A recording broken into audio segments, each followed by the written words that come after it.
Celebrities like Bonimbuli, Trevor Noah, Lala Hirayama have all shared their struggles with depression, for example, so anyone can be affected. Let's get started.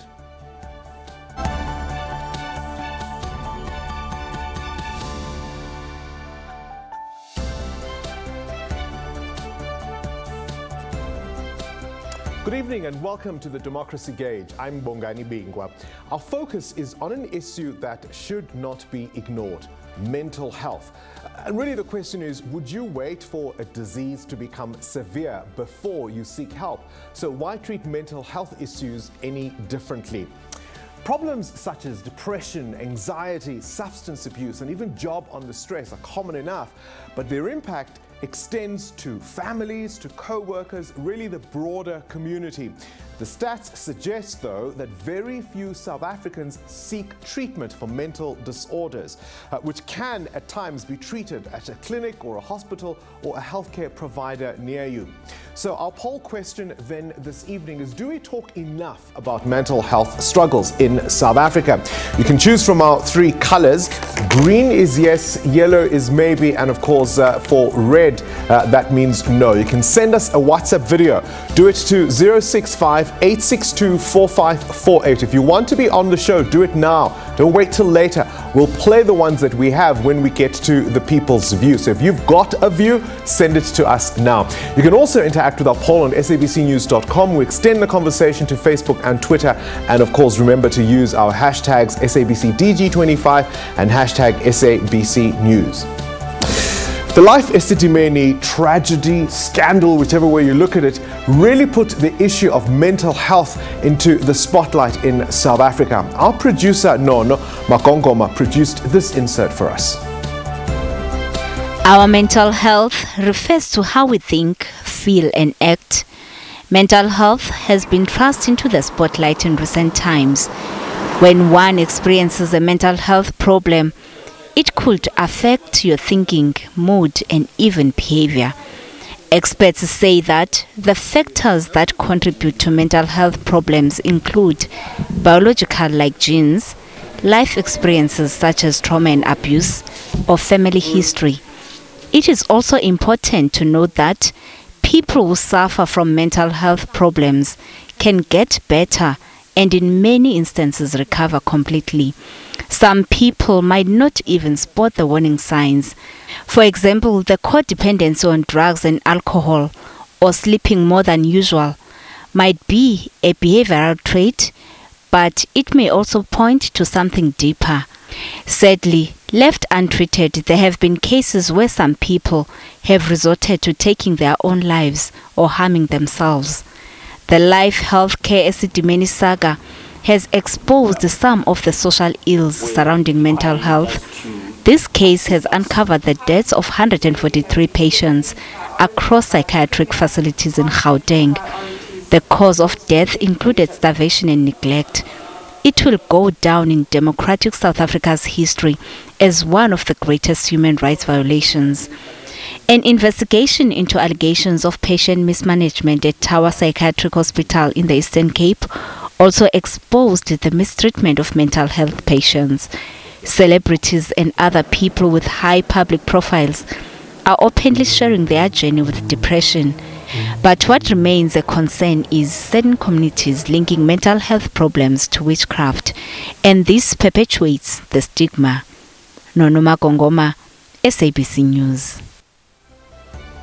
The stigma is real, particularly, of course, if you consider that many of the Life Esidimeni patients were really, you could argue, not with their families. It took a really incredibly long time for family members to find out what was happening. And what that often means is that many families are ill-equipped to deal with mental health challenges, particularly, of course, when it comes to the right sort of treatment, the right sort of assistance people need. If you've had experiences and you want to be part of the conversation, we do welcome your WhatsApp voice notes to 065-862-4548. That is our WhatsApp number. Do send them. Keep them under 30 seconds. Tell us who you are and we'll try and play as many as we can. We'll be back now with a discussion in the studio after this break.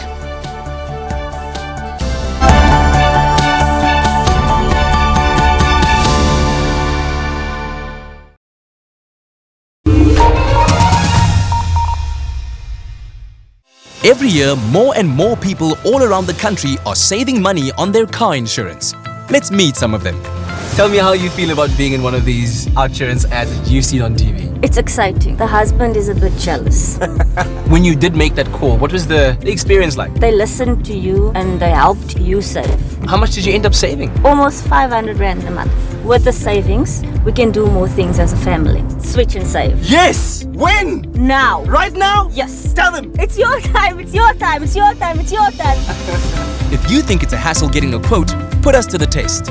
Call or SMS now for a quick quote and make 2019 your time to save.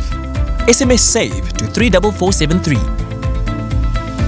So how did you hear about insurance? So it was a TV ad. Normal day-to-day people hearing their testimonials and hearing how much insurance saved them. You want to put up your hand and say, that's me. I want to save money. Often you see these ads and you think, okay, well, they've been told what to say, but it's not. And you ask the question. You're not a professional actor? No. How much did you end up saving? 300 Rand. Cha-cha. If you've been with the same insurer for years and haven't recently put insurance to the test, call or SMS now and make 2019 your time to save. SMS SAVE to 34473. So how did your path cross the insurance? My nephew referred me because he had just switched and saved. Yeah. How much did you save? Over 900 Rand. What are you doing with your saving every month? I want to go to the Caribbean islands. I want to go and get my groove back. You need to give your nephew a shout out. Give him a shout out, Bonita. Dale, you are awesome. And now, she and Mr. Quipman are going to get their groove back. They've all saved. Why shouldn't you? SMS SAVE to 34473 and make 2019 your time to save. So what happened is I made the phone call and I asked Kolisa to just call me back. He explained everything to me, a meaningful conversation. How much did you actually end up saving? Almost 750 rands. That's how I switched and saved. But I'm glad our paths crossed. We could make an insurance connection here. Have you and Kolisa gone out on a date or something? No, it was just insurance. Oh, is it your time? Yeah, it's my time. Just think what you could do with the money you save. SMS SAVE to 34473. 2019, it's your time to save. Made a call, so what did I have to lose, right? I had the nicest conversation with Naz. He ended up saving me over 1,000 Rand. What? Yeah. How long were you then with your previous insurer? Around 2009. Nearly a decade. Yeah. It's a lot of money there that you could have saved, right? almost. Let's focus on the future. If you were to give somebody advice about starting off the new year, Make 2019 yours. Have a 2019 year. SMS SAVE to 34473 and make 2019 your time to save.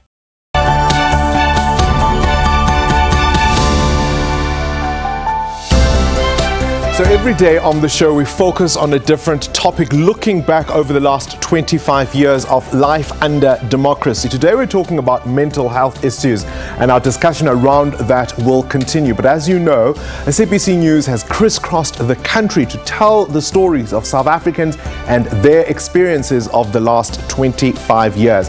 And today, of course, we go onto our election map. You can find that, by the way, on our website, sabcnews.com/elections. And today we are in Mahikeng, where we tell the story of Kentse Badirwang. And she's a 42-year-old woman who was born in Mahikeng. And really, hers is a story about how to turn your life around. She says that she was raped as a teenager, and basically the justice system failed her. She then found herself working as a sex worker, gave birth to 2 sons, but found a way to turn her life around. And today, she advocates for the rights of women and children. She's got a book out, and it's called Katie's Arrow.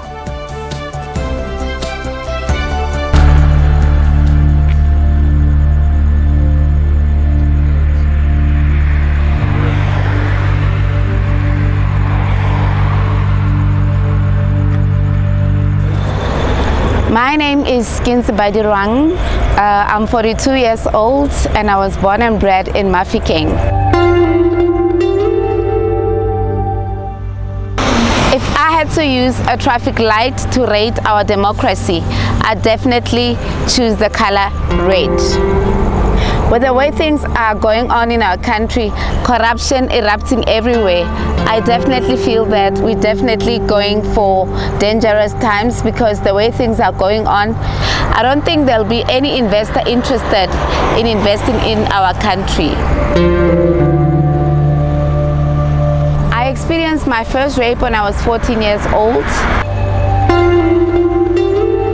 I decided to run away from home and go live in Johannesburg. The life that I lived there, I was introduced to a whole lot of bad things.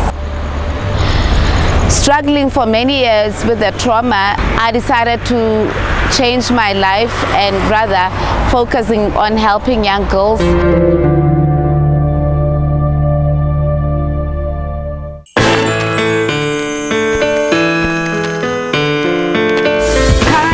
I'm an author of a book called Katie's Arrow Cruel Journey to Her Purpose, which is a reflection of my life living as a multiple rape survivor. So I'm using this book to motivate kids in schools, to motivate women who might have went through a similar experience. I'm also a founding member of an organization called Pelegi Movement, which advocates for the rights of women and children. And we have various programs that support victims of rape and gender-based violence as a whole. How have things changed for me in 25 years? All we ever see within these 25 years, people protesting every 5 minutes, poor administration of in our communities, and our education system as well is not as good as the one that I knew of our former Buputatswana. My hopes and vision and dreams for South Africa is to see our government focusing more on the empowerment of youth and women and children.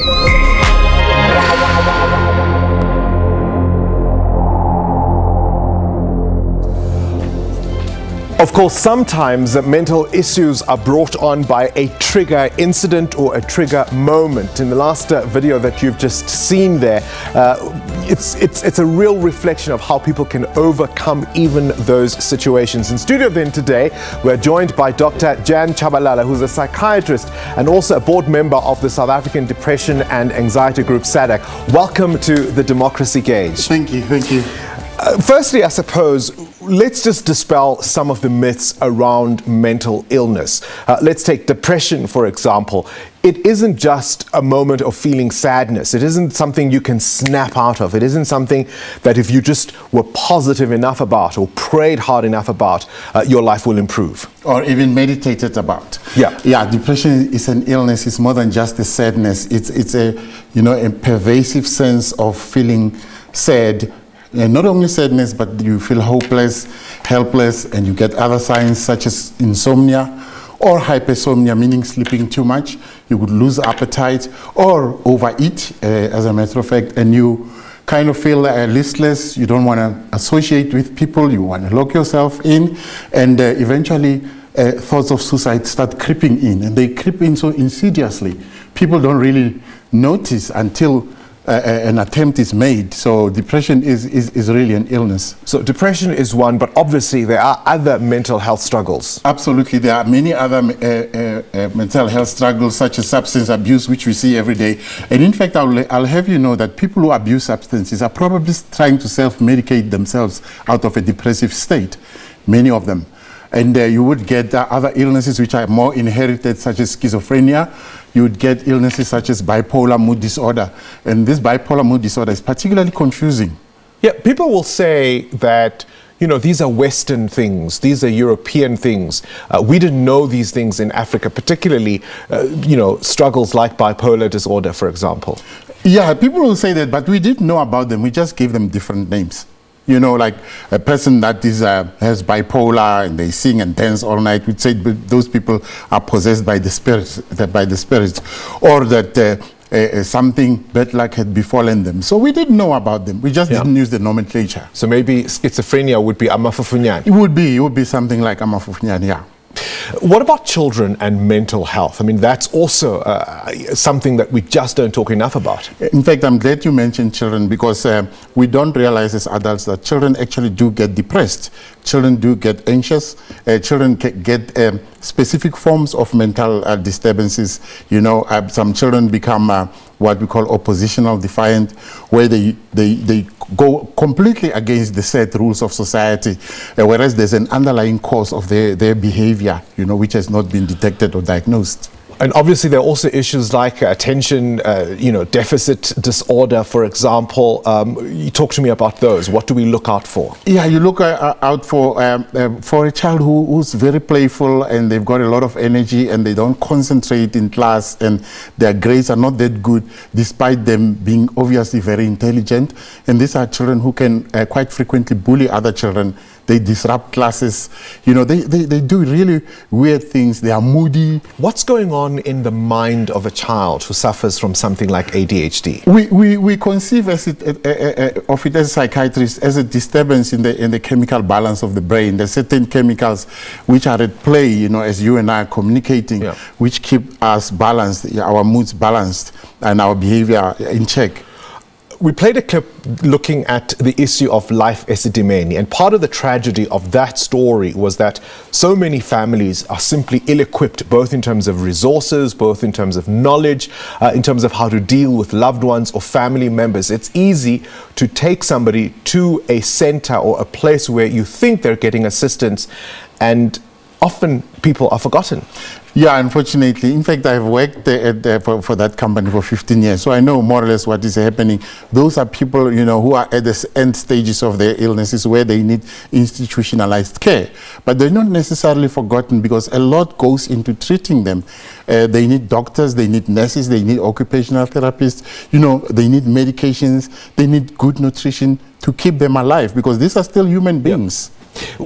Why don't we talk about this issue? Why do people fear a stigma? Why do people get nervous even to talk about the possibility of seeing a therapist, for example? Hey, I'll tell you something, Bongs. People even think as psychiatrists we've got a screw loose, and I'll tell you we don't.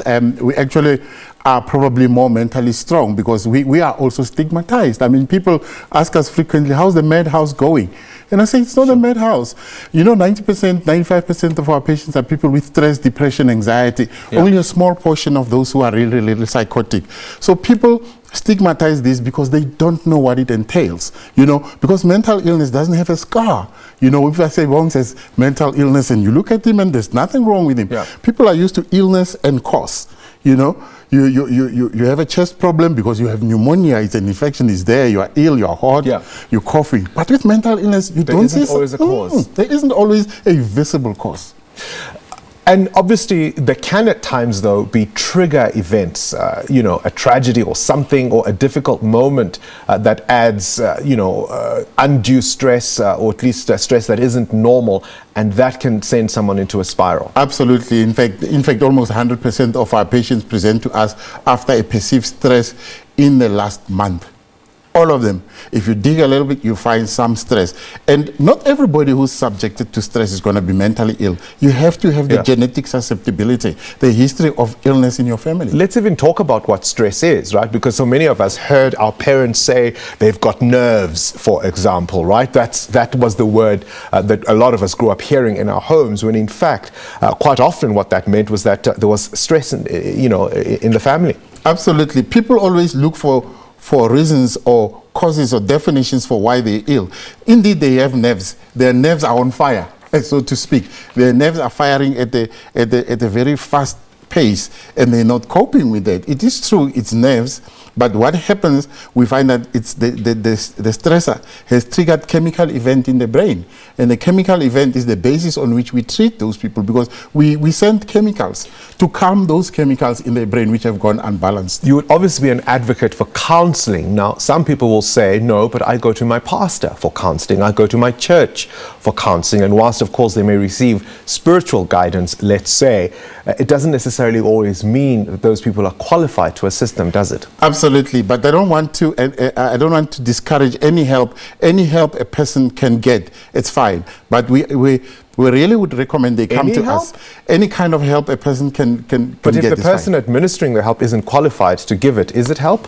Well, you know, help works for those who believe. If you believe that, you know, God has abandoned you and you pray and pray and pray, the belief, we call it the placebo effect, the belief that something is being done goes a long way towards helping you feel better. Although we recommend that people come to us because we have studied both therapy and both medication. And I want to tell you that studies have shown persistently that the combination of therapy as well as medication is better than either one alone. So for somebody who, I don't know, feels a difficulty in talking about their lives and feeling the sense that, you know, people who are in therapy can sometimes be in therapy for a very, very long time. Maybe they don't have medical aid. They don't know how to pay for this thing. Are there any self-help measures people can pursue? Unfortunately not. When you talk about depression, you're talking about the big disease. It's a big illness. You can't help yourself. In the same way that you can't treat serious physical illnesses, you shouldn't expect to self-medicate on this one either. Absolutely. We can only give you tips on how, for example, if you suffer from anxiety on crossing the road, we can only give you tips on what to do when you get there in order to calm yourself down. But eventually you'll need outside help. Where do things like phobias come into this? Phobia is an unreasonable fear of a non-dangerous object. You've heard but it's people, real to me. Yes, it is. But it's the person who's got the phobia actually knows this is a harmless and useless fear, but they continue being fearful. People fear lizards, flies, frogs. I mean, we know that these things are eventually harmless, will not kill you immediately. People fear open spaces. Even when they know darkness, when they know that nothing's going to happen. So a phobia is an unreasonable fear of a subject or situation that is not normally going to cause any harm. However, fear, phobia must be separated from fear. If you see a bus and you're missed by a bus, you feel fear because there was an ever-present danger. But with phobia, the danger sometimes is not even there. So from depression to anxiety to attention deficit disorders to phobias, the important thing I'm taking out of this conversation is that we need to talk about it more and more and more. Dr. Chabalala, thank you so much for your time. Of course, we're still running our poll this evening asking you, do you think we talk enough about mental health struggles in South Africa? You can choose from our three colors. Green is for yes, yellow is for maybe, red is for no. We'll take more of your thoughts and of course your WhatsApp videos. I've been asking you send those to us to 065-862-4548. Try and send them as soon as we can so that we can play as many of them as we are able to. More of those after the break.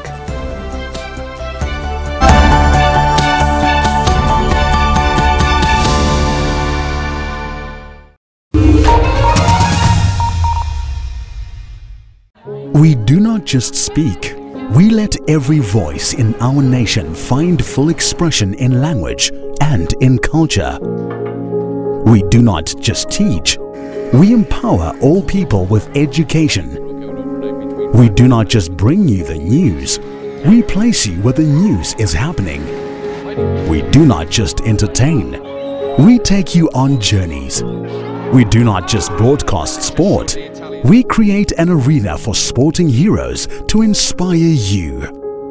Ours is not just a job, it's a calling. To ensure that everyone in our nation is informed, educated, and entertained. We are able to do this because you do your part. SABC TV licenses. It's all made possible by you.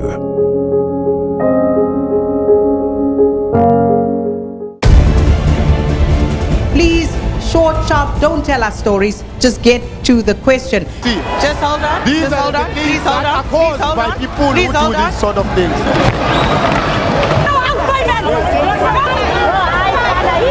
So, but we'll get to the floor. We'll get you an opportunity to ask these questions and interrogate these leaders. The people are saying you are talking, and it's all rhetoric at the moment, but there doesn't seem to be any action to back that up.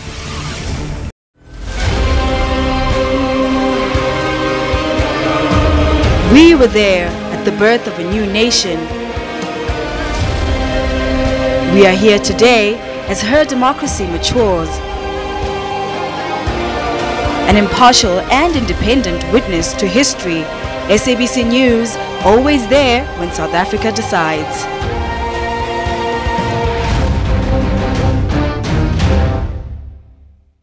The SABC News mobile app is your one-stop digital portal to all the news you need. Stay connected with the latest in breaking news. Watch the SABC News channel along with clips and live streams of all the big news events. And listen to all the SABC News radio stations live, including podcasts and much more. Simply download the SABC News app to your Android or iOS device from either the Play Store or the App Store. SABC News, independent, impartial.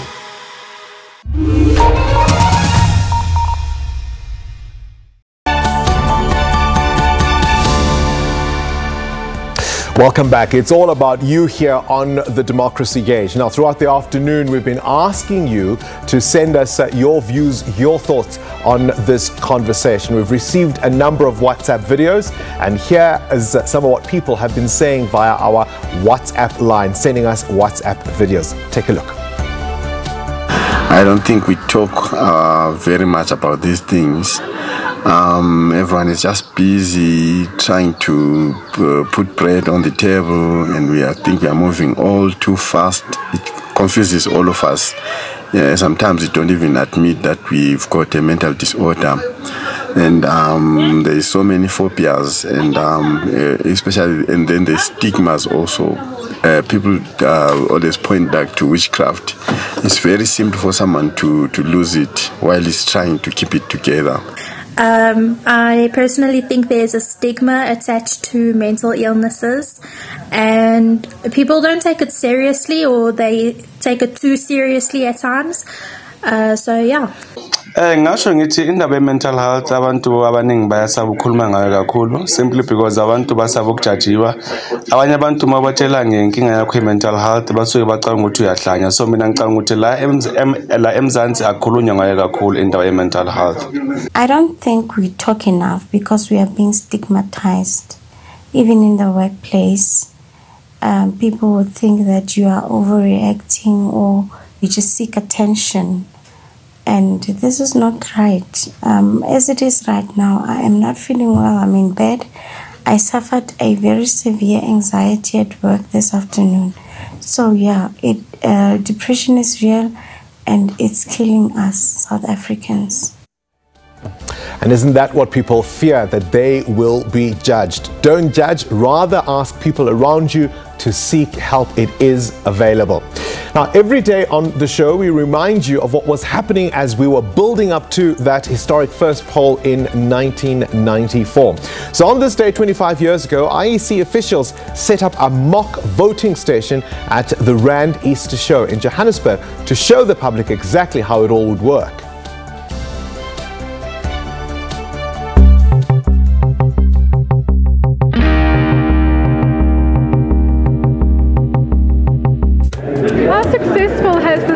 Voting been? Well, I believe that it's been very successful because we had the station put up at the Rand Easter Show, and it was there since the establishment, which was March the 24th until April the 10th.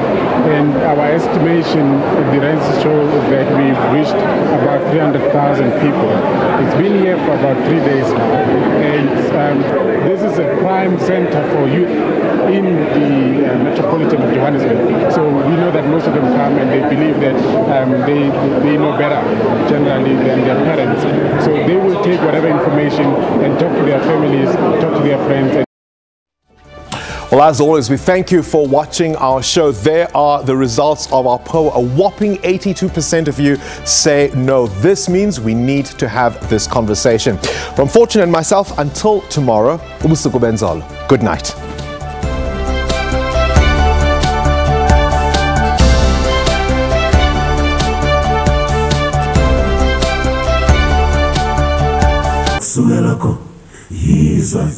Don't be afraid to open yourself up to new experiences. Exchange and share ideas and crafts. I want to move on from the idea of the African as an exotic person who dances nicely and makes good artwork.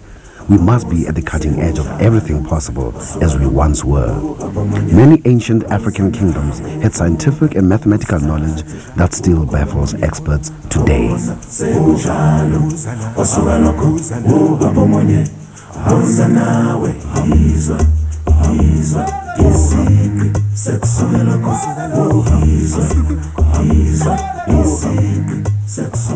When I look at Africa, I see